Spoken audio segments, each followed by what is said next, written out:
Well, welcome back. On this episode, we get up to a bit of mischief around Great Kepple Island. We actually circumnavigate the island. We've never done that before. So we went for a bit of a run around the island, caught up with a group of travellers on the beach for happy hour, and then head back into Rosslyn Bay, where we actually spend a full week in Rosslyn Bay Marina to reprovision and catch up on some odd jobs around the boat before we leave and head up towards the reef on our way to Early Beach. So sit back and we'll take on the trip.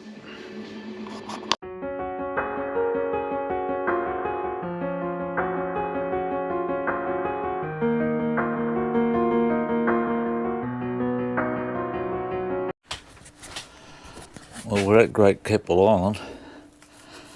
Woke up, it was the 30th of June, and we're fogged in.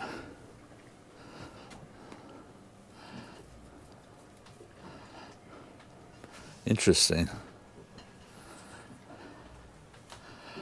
Forecast is for 0 to 10 variable today, so I can well imagine that we're going to achieve that. That's Fisherman's Beach in there, cafe / pub. Somewhere over there is Yepoon. Interesting. Okay, welcome to a really nice Sunday morning at Great Kepple. It's now, what time is it? 11 o'clock or something, and we've had a cracking pea super since before dawn, or dawn. We've got a bit of beach left.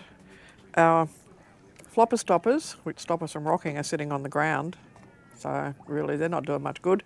And my job is today to go through this beast and make a list of what I need to reprovision. Now, it's like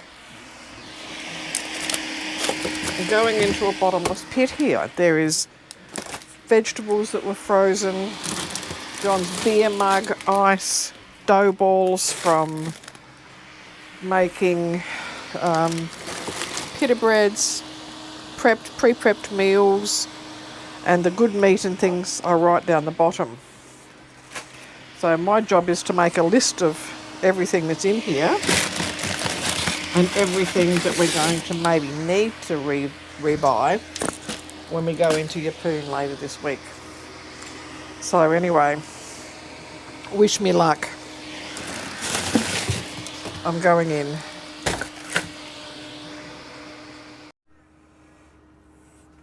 So half an hour later, the freezer has been resorted and restacked, and probably don't need a lot of food at all, because the list goes, we have 7 steaks, 1 pack of chicken fillets, thigh, 1 pack of chicken thigh cutlets, 1 pack of chuck steak, 1 bacon, 1 salmon, 1 mince, pre-prepped, 1 packet of savoury mince, 1 packet of Boston baked beans, 2 sugos, modern-day samurai swords. 1 knife can glide through a bluefin. 2 pita doughs, a packet of tofu, frozen avocado, veggies, 2 frozen broccoli, 5 frozen beans, 1.5 packets of spinach, 1 packet of frozen peas, and a packet of frozen mussels. So to be honest with you, we probably don't need much except maybe some more veggies. And on the pea super, it may appear to be finally lifting. How gloriously clear is this water? We had a huge manta under us this morning. John managed to see him, and I got up and had a look, but he was disappearing into the distance. So finally, it appears like it might be clearing, and it's now almost lunchtime. So she's been a doozy this morning.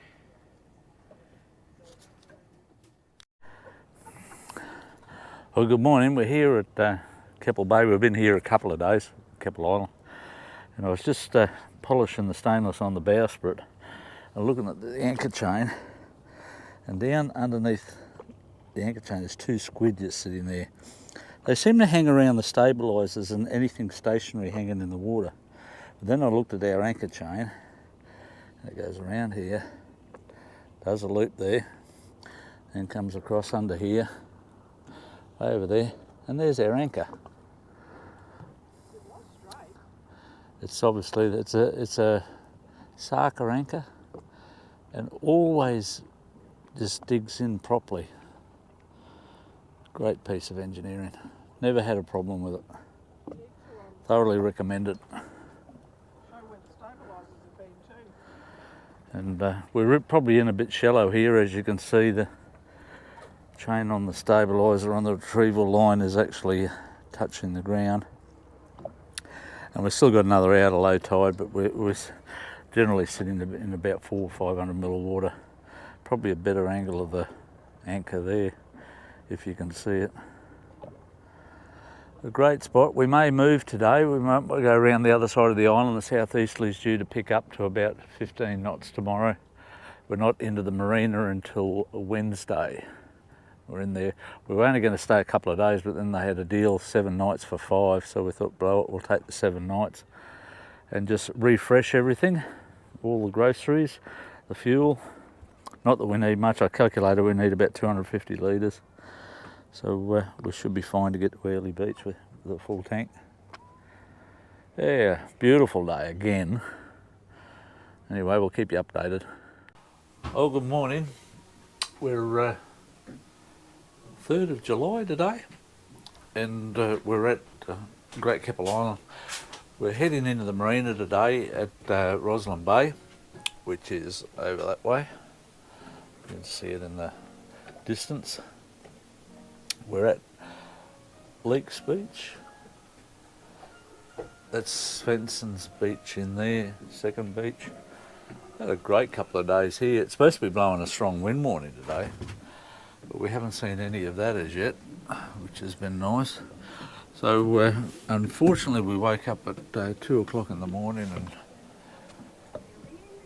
scrolled as you do for an hour or so, and went back to sleep at 3 and woke up, but now it's 8:45.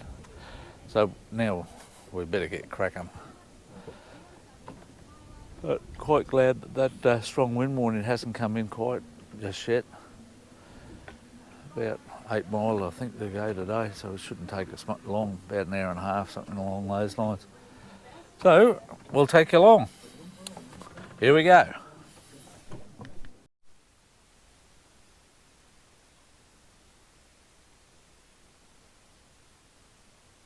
Captain has signalled everything is good, so off we go. Course has been programmed. We'll follow that course. Follow route from next waypoint. And off we go. Steer to navigation, engage pilot.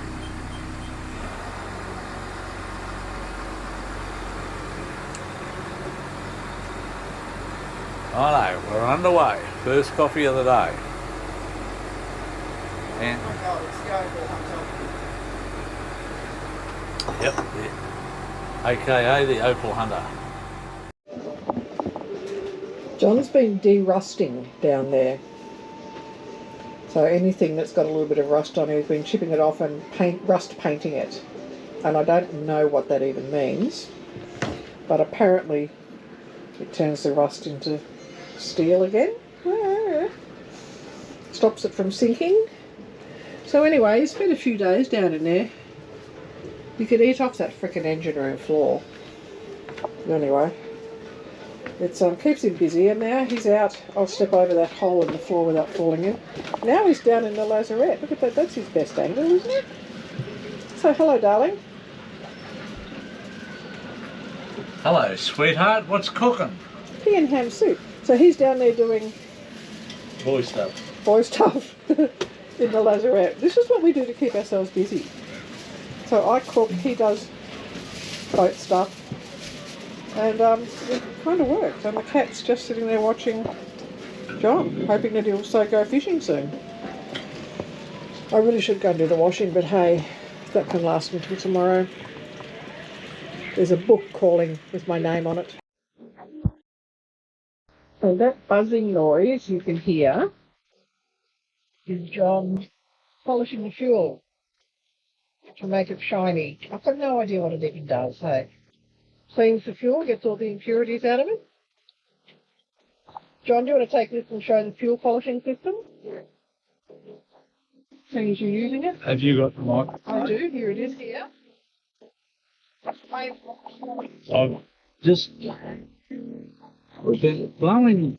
The wind's been blowing so hard from the forward side in the southeast. It put a list on the boat, and consequently we've got more fuel in the port tank than we have in the starboard tank.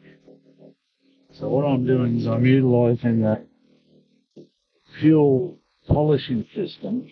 I usually turn this on once a month, or whenever we get fuel I'll run it for a couple of hours. So what I'm doing at the moment is I'm using those valves there.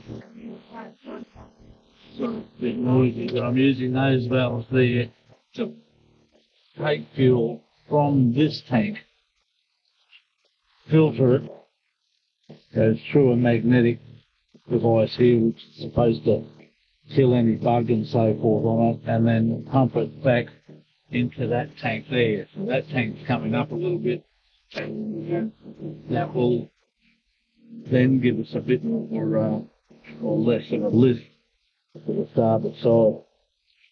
I've just been working down here that I don't know why they do it when they manufacture boats, but they always seem to put in some point that isn't as built it. But they put the gen set up on 2 mild steel channel lines so as to get the correct height for the exhaust to flow out through the side of the boat. And why they would make them out of stainless steel or at least galvanise them, I don't know. So I chipped a bit of rust that was forming on the bottom of those fire fill brackets and painted them with bitumen paint. I'll give them another coat tomorrow. Give them 3 coats, that seems to solve that problem. But that's the fuel polishing system. As I say, we'll give it a run once a month. I'll change this filler probably every 12 months. But the fuel, I've never seen water in this bowl, so there's no water condensing in there. The tank. It's been pretty good actually, and yeah, so that's what I do. Just for a bit of a giggle, this is a Wagyu steak. I bought it from the butcher's before we left. I got a whole rib, a whole fillet, and asked them to cut it for me. Hang on, I have a problem in the corner here. We've obviously rocked during the night. That was fun. John can edit that bit out. Just to give you some idea, I said cut it about the thickness of your thumb. Now, the gentleman who did this must have had delusions of grandeur, because that one Wagyu steak is 600 grams. So you can see that we do have a bit of a problem. We'll often have one of those will be a meal for us. I'll make, much to our friend Ken's disgust, I'll do a stir fry out of the Wagyu as well, because it saves having different meats on board. But they're huge and far too big a steak for one meal, really. So they're stir fries. I cut them like the Italians do, bistecca, slice it and serve it that way. I've sous vide a couple of times in the Thermomix, and John finishes them off on the barbie out the back, and that's beautiful. Serve it with a nice sauce and veggies. But other than that, I mean, what do you do with a steak that's that thick? Seriously. Well, we've been here in Kepple Bay Marina, Rosslyn Bay, for about a week now. We pulled in originally because the weather was strong wind warnings everywhere, and we had them good 25, 28 knots here inside the marina for about 5 days, and they finally abated. So we're planning on heading off tomorrow, so we're just going through the process of ticking off all the boxes that we do before we head out, and one of them is to get the washing done. It's about our 3rd load today, so we'll have clean sheets on the bed, all the washing's done. I've just topped up the water tanks, but I'll give it another last top up just before we leave tomorrow, and done all the reprovisioning, spent a fortune on all that, but it'll do us for a good month, so it's not too bad. Kylie's been catching up with all the cooking, now she's catching up on a bit of relaxing. We're having a paella tonight, which is nice. We went over and refueled this morning. Put about another 240 litres, I think it was, on board, which has given us 2 full tanks. And we stopped in at the fish market. I'll just go upstairs so we can see where we are. We stopped over at the fish market, which is right near the fuel dock. You probably see a boat over on the fuel dock through there at the moment. So we got some squid and some other bits and pieces. We had some mussels, we got some prawns. So we're going to have a seafood paella tonight before we leave. Thoroughly enjoyed our stay here. A little restaurant up there is an absolutely beauty, Waterline Cafe or something, I think it is. Had 3 glorious meals there. Quite reasonably priced marina too, I might add. But time to move on. So we're going to head north. We'll probably only get up as far as Pearl Bay tomorrow, which is a good 8-10 hour run anyway. Yeah. So I'll keep you updated again tomorrow.